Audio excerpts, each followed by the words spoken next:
সুপ্রিয় দর্শক শ্রোতা, আপনাদের সবাইকে স্বাগত জানাচ্ছি আজকের আলোচনায়।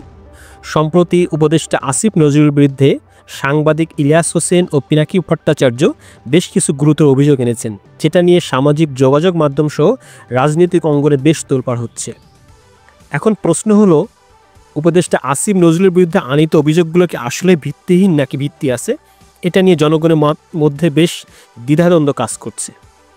প্রথমে আসি, তার বিরুদ্ধে যে সবচেয়ে বড় একটি অভিযোগ আনা হচ্ছে সেটা হলো তিনি ভারতের রয়ের এজেন্ট হিসেবে ভারতের এজেন্ডা বাস্তবায়নে কাজ করে যাচ্ছেন, যেটা খুবই গুরুতর একটা অভিযোগ।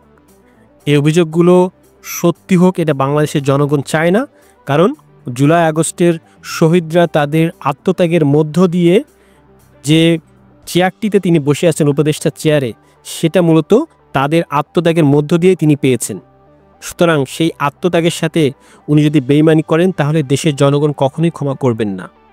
আরও যে বিষয়গুলো দৃশ্যমান এবং দৃষ্টিকটু, সেটা হলো জনগণ সবারই প্রত্যাশা ছিল এই সরকার আসার পর বিডিআর হত্যাকাণ্ডর যে নারকীয় হত্যাকাণ্ড ঘটনা হয়, সেটি যে একটা ভারতের ষড়যন্ত্র, সেটা অনেকেই কাছে অনুমেয় ছিল এবং সে বিষয়ে তারা দৃঢ় পদক্ষেপ গ্রহণ করবে এবং দ্রুত তদন্ত কমিটি গঠন করার মধ্য দিয়ে পুনঃতদন্ত করবে এবং যারা নির্দোষ বিডিআর জওয়ান ছিল তাদেরকে দ্রুত জামিনের ব্যবস্থা করবেন। এটা জনগণের প্রত্যাশা ছিল।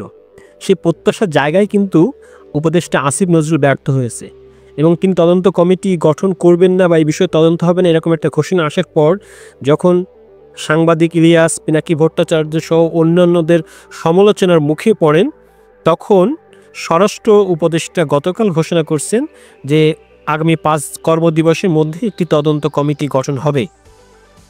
কিন্তু তার আগ পর্যন্ত কিন্তু এটার ব্যাপারে দৃশ্যমান কোনো পদক্ষেপ আমাদের জনগণ দেখতে পারে নাই।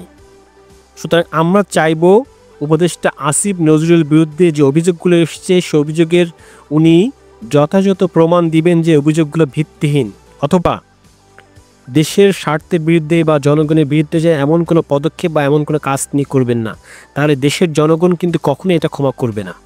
কারণ যে বিপ্লবের মধ্যে দিয়ে এই সরকার গঠিত হয়েছে, জনগণের একটা আকাঙ্ক্ষা ছিল যে দেশে দৃশ্যমান কিছু মৌলিক সংস্কার হবে, কিন্তু আমরা কিন্তু আজও পর্যন্ত সেই মৌলিক সংস্কার বা দৃঢ় পদক্ষেপ আমরা দেখতে পাই নাই।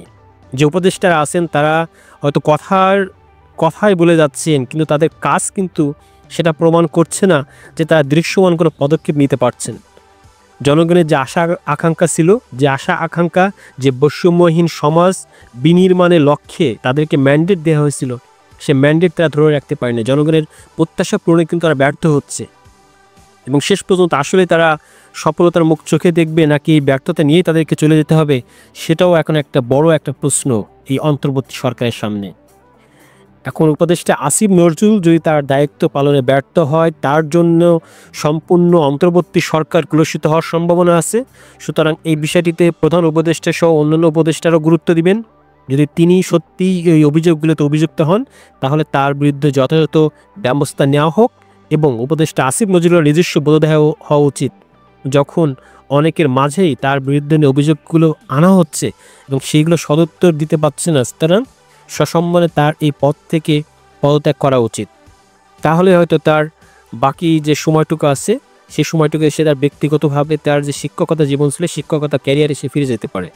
এটাই জনগণের প্রত্যাশা। প্রিয় দর্শক, আপনাদের যদি এই বিষয়ে কোনো মতামত থাকে যে উপদেষ্টা আসিফ নজরুলের বিরুদ্ধে যে অভিযোগগুলো আনা হয়েছে, সেই অভিযোগগুলোকে আসলে ভিত্তিহীন নাকি ভিত্তি আছে, সেটা আপনারা কমেন্টে জানাবেন। ধন্যবাদ।